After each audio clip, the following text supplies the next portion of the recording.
Buenos días, hermanos, que Dios nos bendiga.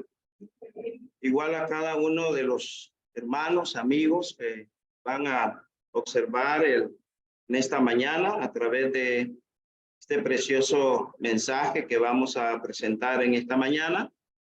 Quiero invitarles a que vayamos al libro de Hechos, el capítulo 17, donde nosotros encontramos el establecimiento de la iglesia en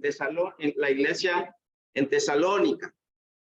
Pero también en el libro de los Hechos encontramos también el establecimiento de la iglesia, no solamente en Tesalónica, sino también el establecimiento de la iglesia del Señor en Corinto. Y de igual manera, pues encontramos varios acontecimientos en el libro de los Hechos, porque el libro de los Hechos prácticamente, pues por eso se llama Hechos, porque nos relata los hechos, ¿verdad? Que vivieron los hermanos del primer siglo, en este caso, la iglesia del Señor del primer siglo.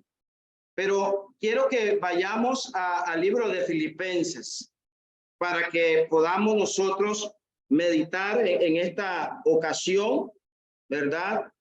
El sermón que lo he titulado ¿Cómo reaccionaron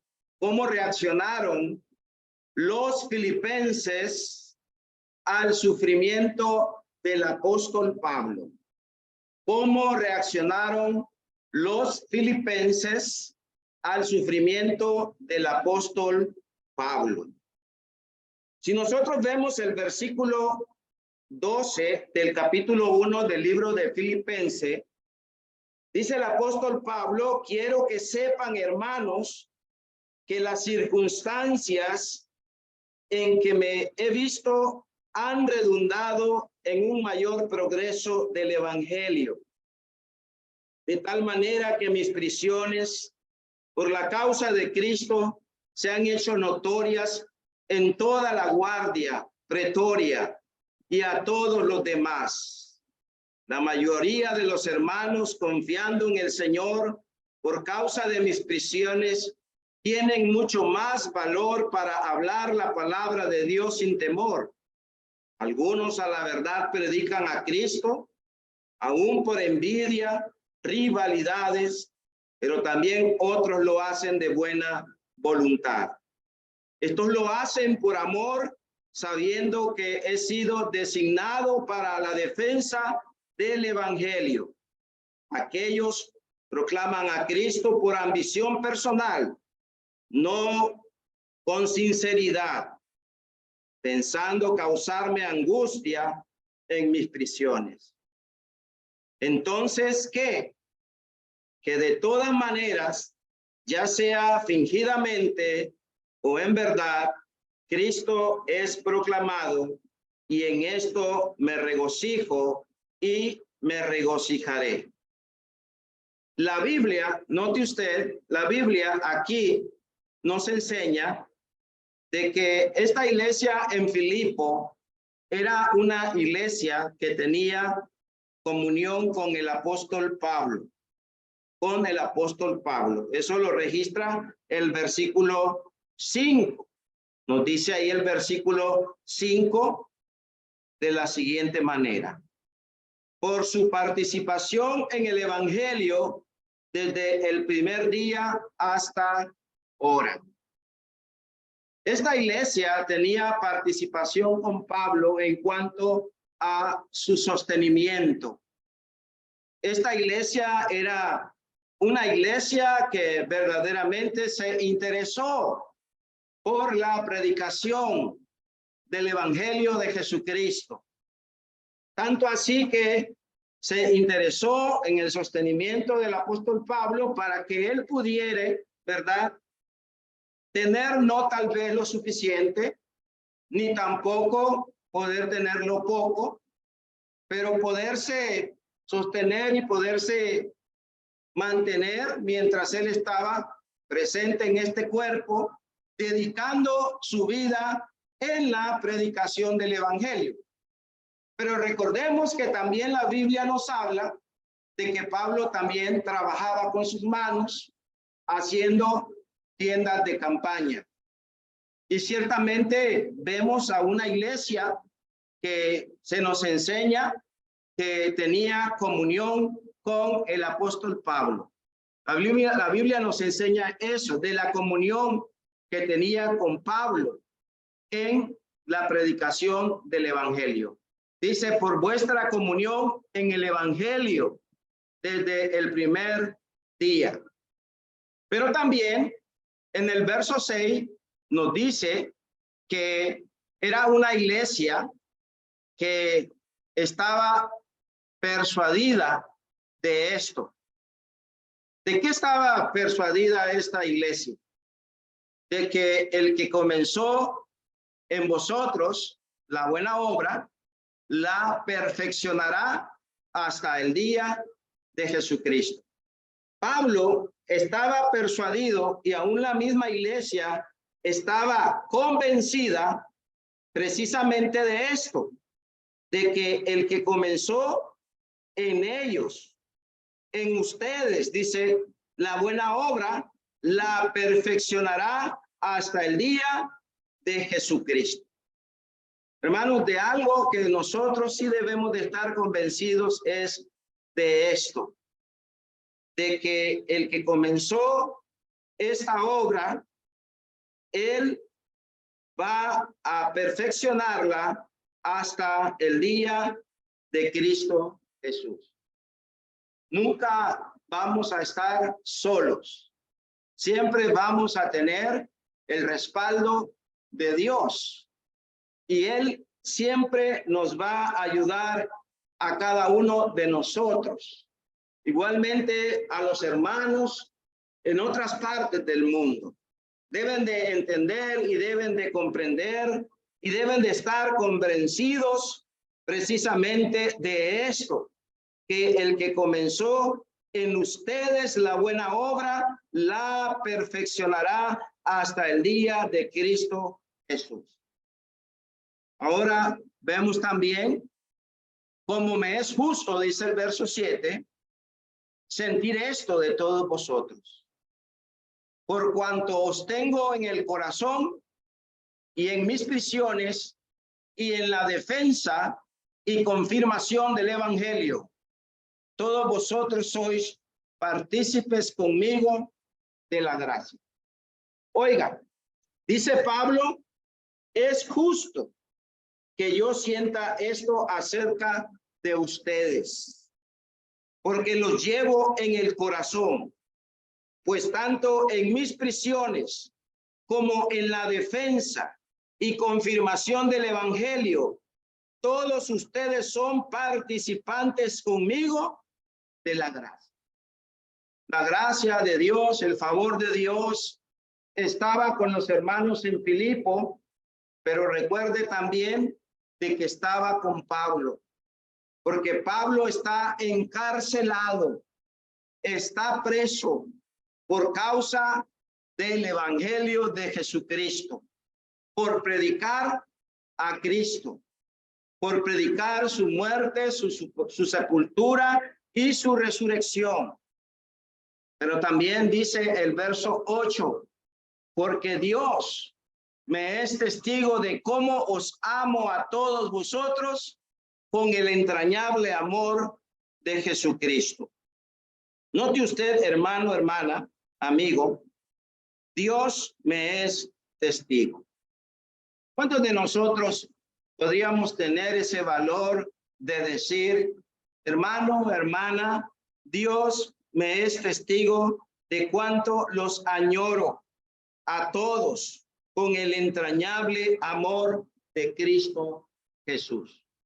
¿Cuántos podríamos nosotros decir esto?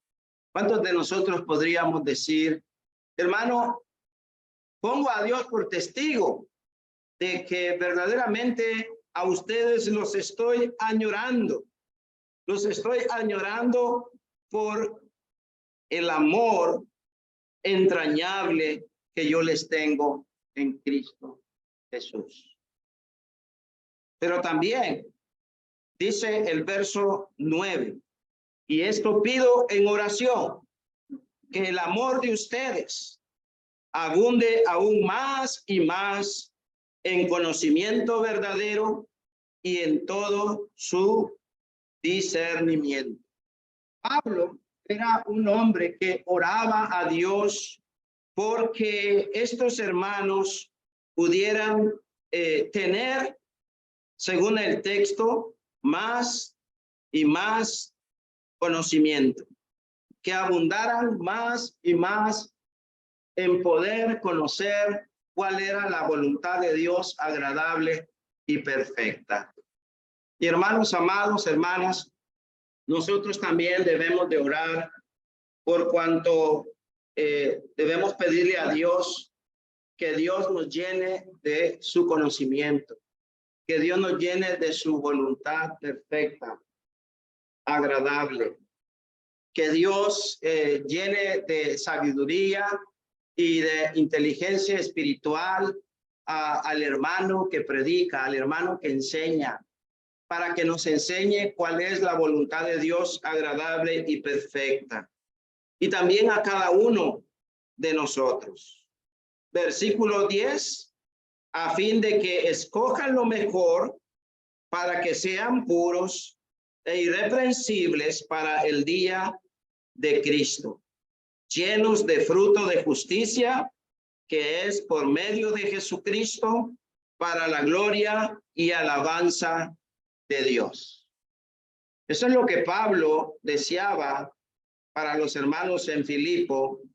Y hermano, esto es lo que deseamos también para ustedes como iglesia. Y ustedes también, hermanos y hermanas, que más tarde podrán ver este sermón a través de Facebook, a través de otras redes, con el propósito de que se puedan animar y que puedan ustedes comprender y entender cuál fue la reacción de los filipenses. ¿Cuál fue la reacción de los filipenses? De la iglesia de Filipo ahí. La iglesia que estaba en esa región. La iglesia de Cristo. Una iglesia que, déjeme decirle, estaba organizada bíblicamente. Una iglesia que dice Filipenses 1:1, que Pablo y Timoteo, siervos de Cristo Jesús, a todos los santos en Cristo Jesús que están en Filipos, incluyendo a los obispos y diáconos. Una iglesia que tenía sus ancianos, tenía sus diáconos, y estaba la iglesia misma, estaban todos los santos ahí. Pero, sin embargo, preguntémonos, ¿cómo reaccionaríamos nosotros? ¿Cómo reaccionaríamos nosotros? Si verdaderamente el que les predica, el que les enseña, ya sea que se enfermen, ya sea que lo encarcelen, ¿verdad? Por la predicación del evangelio, o lo encarcelen por otra cosa, ¿verdad? O que se imposibilite en predicar y enseñar.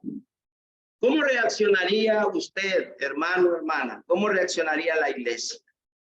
Bueno, vamos viendo cómo reaccionó la iglesia en Filipo en cuanto al sufrimiento de Pablo, ¿sí? Y lo primero que vemos es que ellos redundaron para el progreso del evangelio. Oiga bien, dice, quiero que sepan, hermanos, que las circunstancias en que me he visto han redundado en un mayor progreso del evangelio.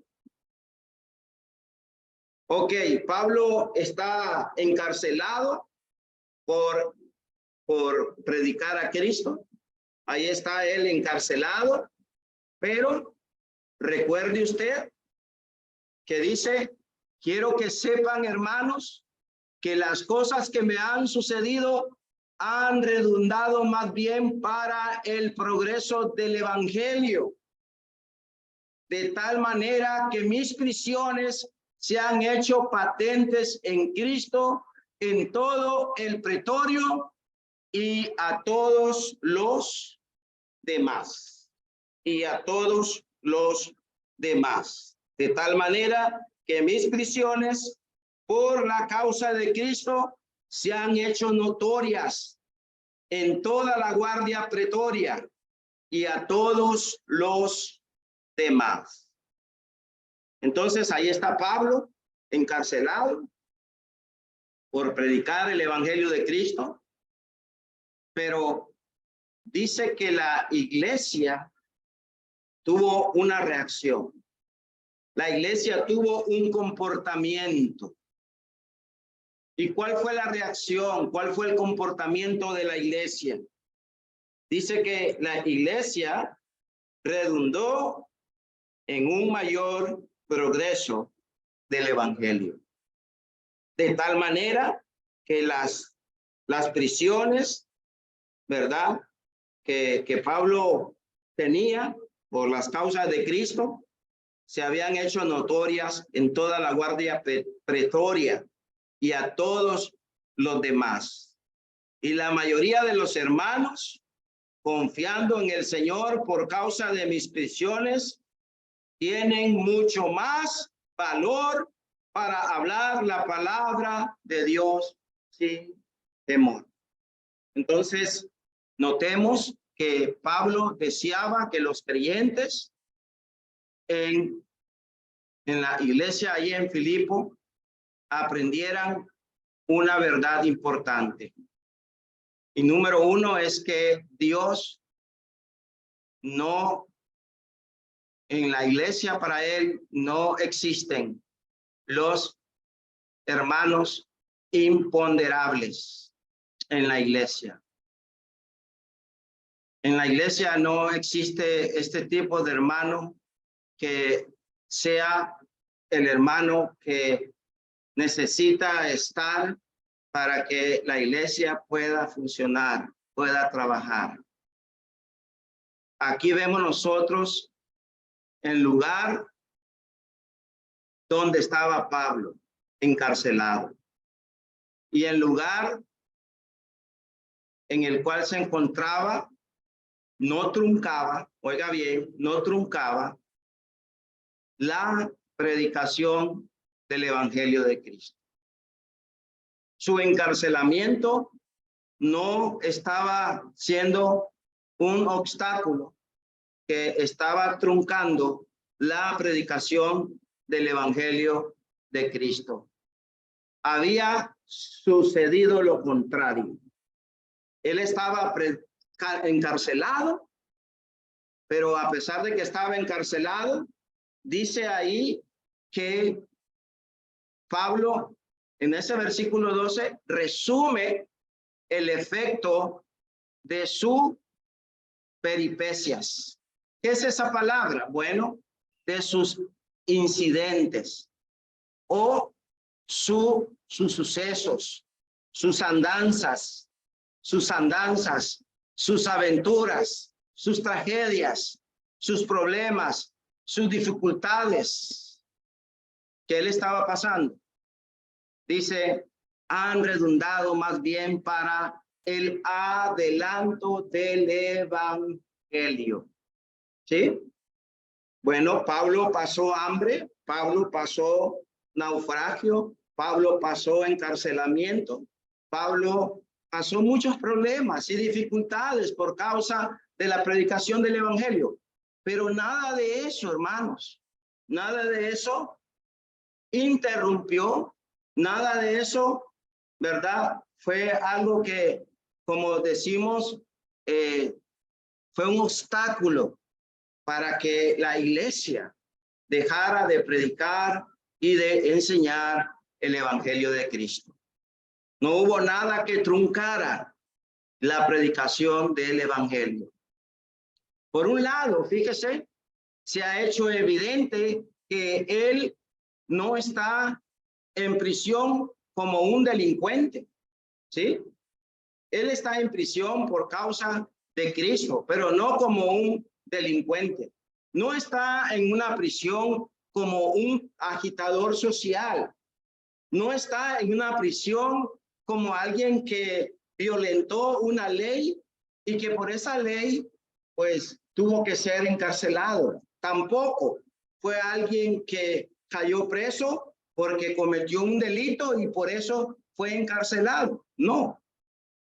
Esto fue por causa del evangelio, por causa de Cristo, según el verso 13 lo dice, lo enseña evidentemente, de tal manera que mis prisiones por la causa de Cristo se han hecho notorias en toda la guardia pretoria y a todos los demás. Ahora, por un lado, se han hecho evidente que él no estaba en prisión como un delincuente, como un agitador social, sino por la causa de Cristo. Y la mayoría de los hermanos, fíjese bien, de la iglesia ahí en Filipo, la mayoría de los hermanos cobraron ánimo en el Señor con mis prisiones. Hermanos, la iglesia no se desanimó, la iglesia no se desalentó, la iglesia no dejó de existir, la iglesia no dejó de predicar, no dejó de enseñar.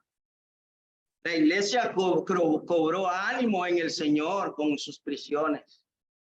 Todo aquel que tenía contacto de una u otra manera con el apóstol en Roma, escuchaba de Jesucristo. Pablo estaba preso, pero él estaba siempre hablando de Cristo. Y por eso todo aquel que estaba ahí en ese lugar, escuchaba de Jesucristo. Se sabía bien que él no estaba bajo vigilancia por haber infringido alguna ley, pero sí por Cristo. Pero a pesar de esto, él estaba preso, pero predicando el evangelio de Cristo. Y es un esfuerzo, fíjese bien, es un esfuerzo que Pablo nos enseña de que nosotros debemos tener en mente. Es un esfuerzo por, fíjese bien, predicar el evangelio.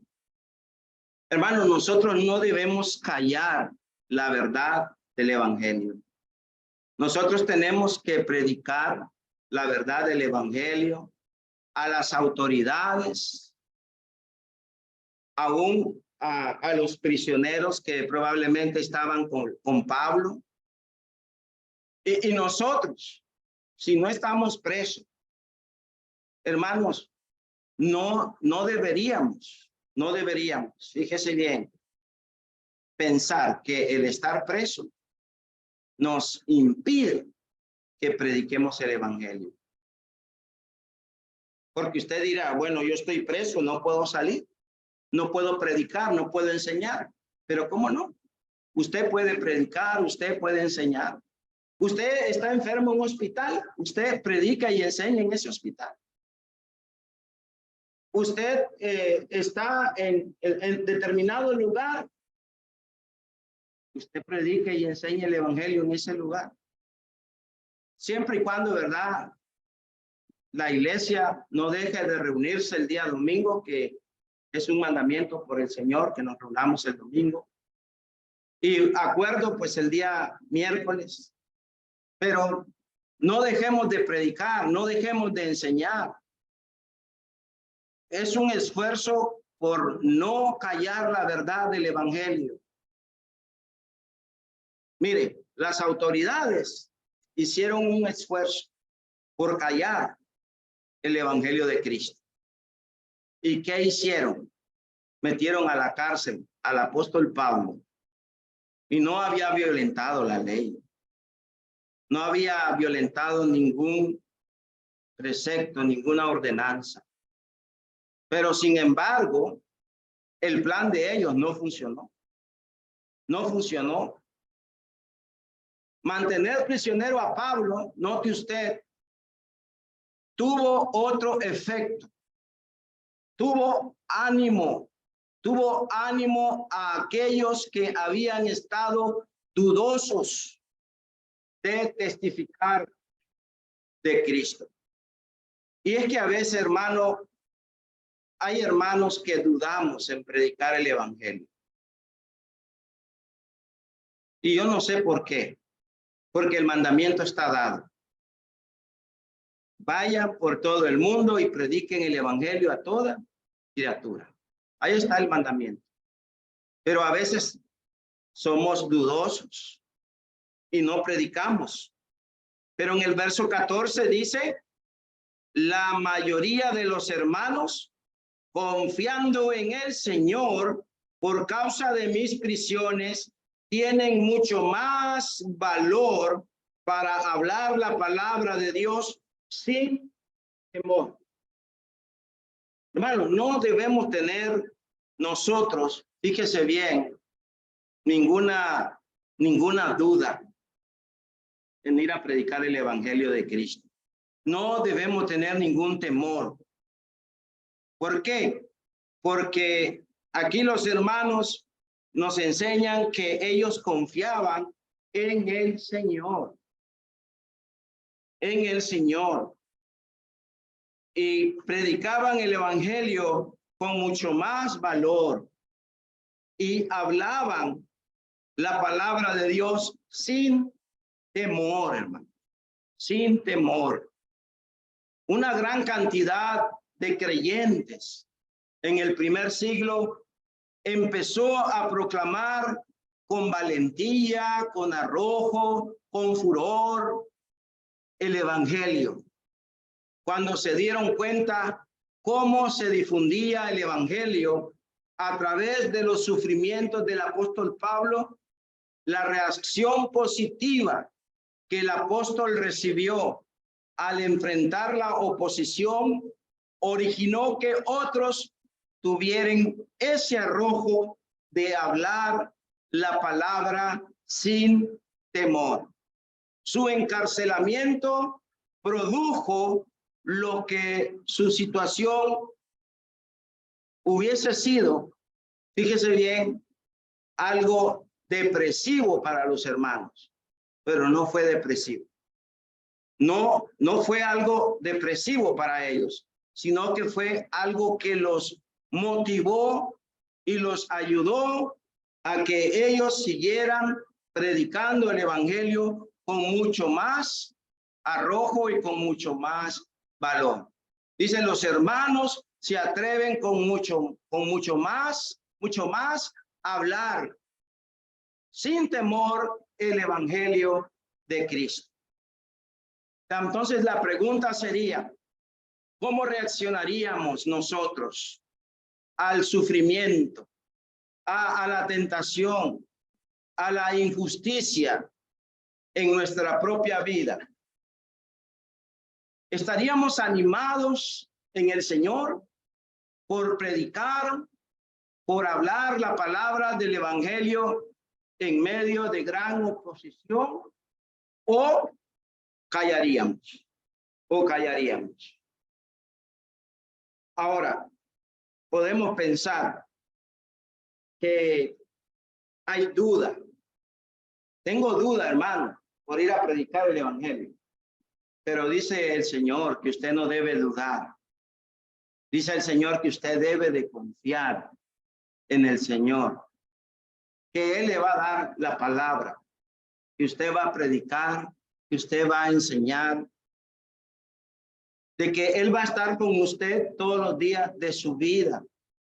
Y le va a ayudar para que usted, hermano y hermana, haga su voluntad.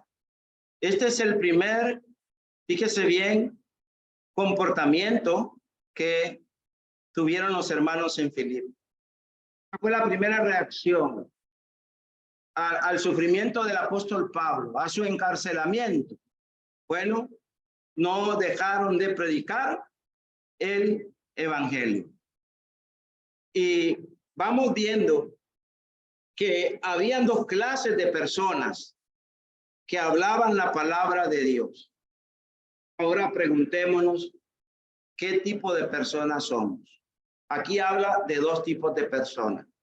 ¿Qué tipo de personas somos? Bueno, en el versículo 15 dice, algunos a la verdad predican a Cristo, aún por envidia, rivalidad, pero también otros lo hacen de buena voluntad. Estos lo hacen por amor, sabiendo que ha sido designado para la defensa del evangelio, y aquellos proclaman a Cristo por ambición personal, no consideran presentarme y causarme angustia en mis prisiones. Entonces vemos, hermanos y hermanas, que había dos clases de personas que se habían animado a hablar de la palabra de Dios. Unos hablaban con denuedo, con arrojo, con valentía, pero algunos predicaban a Cristo, dice el texto, por envidia, por contienda. Pero otros proclamaban de buena voluntad. Algunos a la verdad predican a Cristo por envidia y contienda, pero otros de buena voluntad.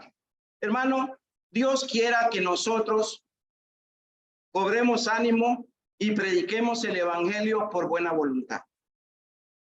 Que lo hagamos por buena voluntad. A estos últimos hermanos, que dice el texto que predicaban por buena voluntad, a estos últimos, lo que a ellos les impulsaba predicar el evangelio, hermanos y hermanas, era el amor, el amor. Lo hacían por amor.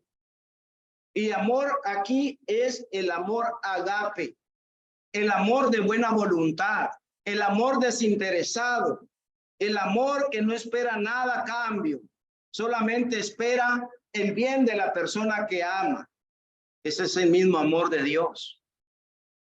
Y la verdad es de que, hermanos, estos hermanos estaban impulsados por el amor a Cristo, por el amor a Dios, en predicar la palabra de buena voluntad. Verso 16, estos lo hacen por amor, sabiendo que he sido designado para la defensa del evangelio, por amor.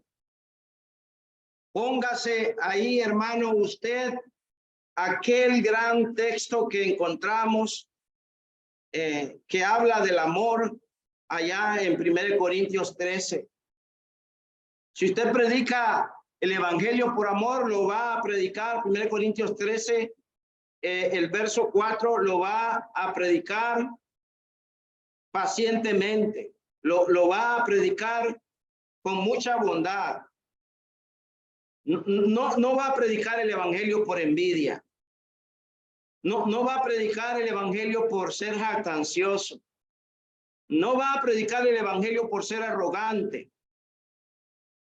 No va a predicar el evangelio, ¿verdad? Por buscar lo suyo propio. No va a ir a predicar el evangelio por ir a irritar a otro. No va a ir a predicar usted el evangelio para que usted mismo se gloríe. No va a ir a hacerlo. Lo va a hacer por amor, por buena voluntad.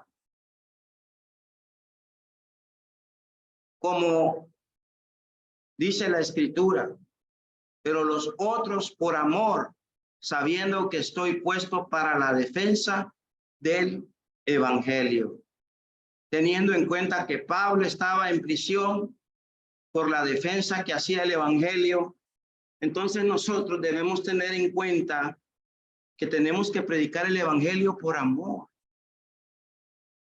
Y porque debemos defender este evangelio que fue dado una sola vez a los santos del primer siglo, a sus apóstoles, y que ahora lo tenemos en nuestras manos, y que tenemos que predicarlo y que tenemos que enseñarlo, Pero recordemos el segundo grupo, que estaba compuesto por aquellos que eran movidos por buena voluntad. Palabra que se usa aquí en el sentido de buena voluntad, que lo hacían por humanidad, hermano, por humanidad.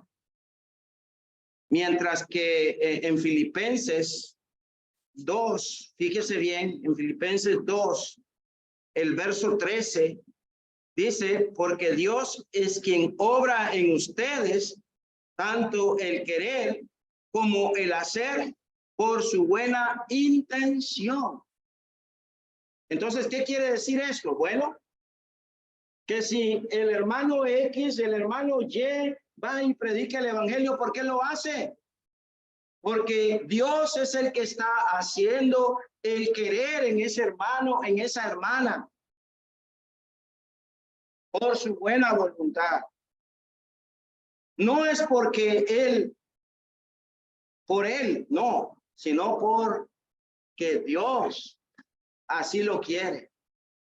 Y entonces, si Dios lo quiere, entonces, ¿qué debo de hacer yo? Debo cumplir y debo hacer lo que Dios quiere.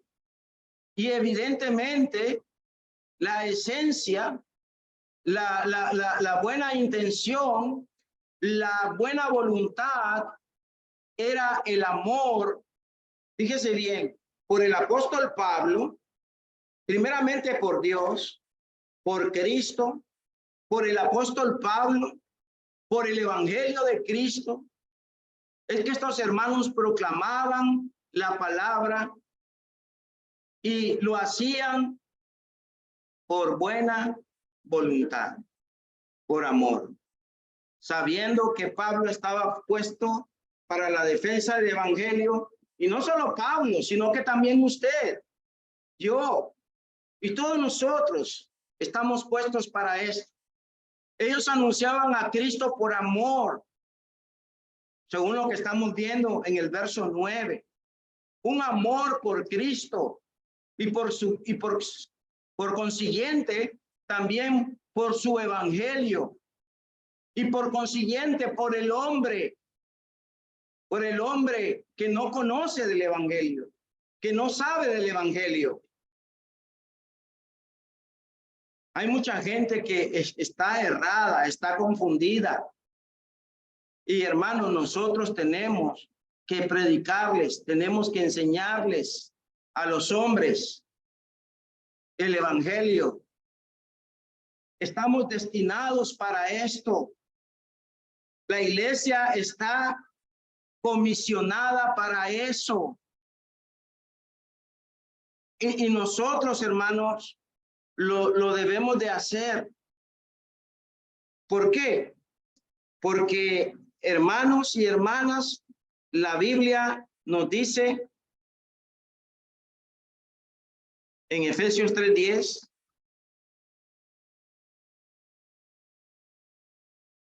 de este modo, la infinita sabiduría de Dios puede ser dada a conocer ahora por medio de la iglesia a los principados y potestades en los lugares celestiales, conforme al propósito eterno que llevó a cabo en Cristo Jesús nuestro Señor, en quien tenemos libertad y acceso a Dios con confianza por medio de la fe en él.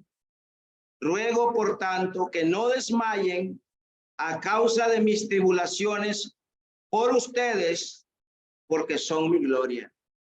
Hermanos, no deberíamos de desmayar en la predicación del evangelio. Estamos puestos para la defensa del evangelio y debemos de hacerlo porque es la voluntad del Señor. Para eso está puesta la iglesia. Y el otro grupo predicaba a Cristo por envidia, por contienda.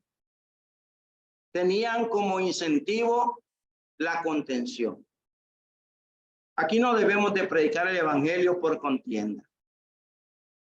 Aquí deberíamos de predicar el evangelio por amor. No debemos de predicar el evangelio por ambición personal tampoco. No debemos de predicar el evangelio tampoco para añadir fricción al apóstol Pablo, dice a los hermanos ahí en Filipo. Aquellos que predicaban a Cristo por ambición personal, como aquel siervo, fíjese bien, aquel siervo que trabaja. ¿Y por qué trabaja? Porque es asalariado. No deberíamos tampoco predicar el evangelio porque somos asalariados, sino que deberíamos de predicar el evangelio teniendo en cuenta, hermanos, que ya sea que una iglesia tenga comunión o no tenga comunión con nosotros, nosotros siempre debemos de predicar el evangelio a tiempo y fuera de tiempo. Lo debemos de hacer por amor a Dios, por amor a las almas, no como el asalariado, no como el pastor, ¿verdad? Que es asalariado. Desprecia muchas veces, ¿verdad? El idealismo y solo vive pendiente del pago, ¿verdad? A veces hay pastores de sectas, de denominaciones que andan buscando personas que tengan un poco de dinero. ¿Y para qué? Porque andan buscando el dinero de esas personas. Pero no debe de hacer así con nosotros. Nosotros debemos predicar a Cristo por amor. No debemos de predicar a Cristo por envidia tampoco. Por envidia. No debemos de ser movidos por la envidia. Por motivos egoístas tampoco. Debemos predicar a Cristo por amor a Dios, por amor a las almas, por amor a los perdidos. No debemos buscar tampoco el honor. Voy a buscar cómo predicar el evangelio para tener el honor de los hombres, para tener el favor de los hombres. No, para tener la fama de los hombres, tampoco. Mucho menos eso es permitido, hermanos. Ni tampoco ser motivado o ser controlado, ¿verdad? Por esas cosas. Por tanto, Pablo continúa diciendo a los hermanos en Filipo y nos dice a nosotros que debemos de predicar, para terminar, debemos de predicar, hermanos, a Cristo, debemos predicar a Dios con sinceridad, con sinceridad. Versículo 17. Aquellos proclaman a Cristo por ambición personal, no con sinceridad, pensando causarme angustia en mis prisiones. Hermanos, nosotros debemos predicar el evangelio con sinceridad, es decir, no con motivos impuros, impropios, inapropiados. Fíjese bien, pensando causar tribulación a Pablo en sus cadenas, en su encarcelamiento.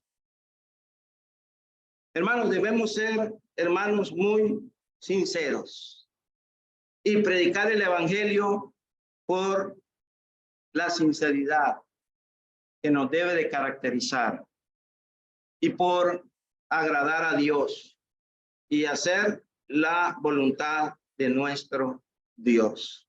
Dios quiera y nos permita que prediquemos el evangelio por amor, por buena voluntad, por sinceridad, y nunca lo hagamos por rivalidad, por envidia, por contención. Y sobre todas las cosas, recordemos que estamos puestos para la defensa del evangelio y se nos manda a todos nosotros que proclamemos las buenas nuevas de salvación a los perdidos y que hagamos su santa y divina voluntad. Gracias por su atención, hermanos, y que el Señor nos bendiga.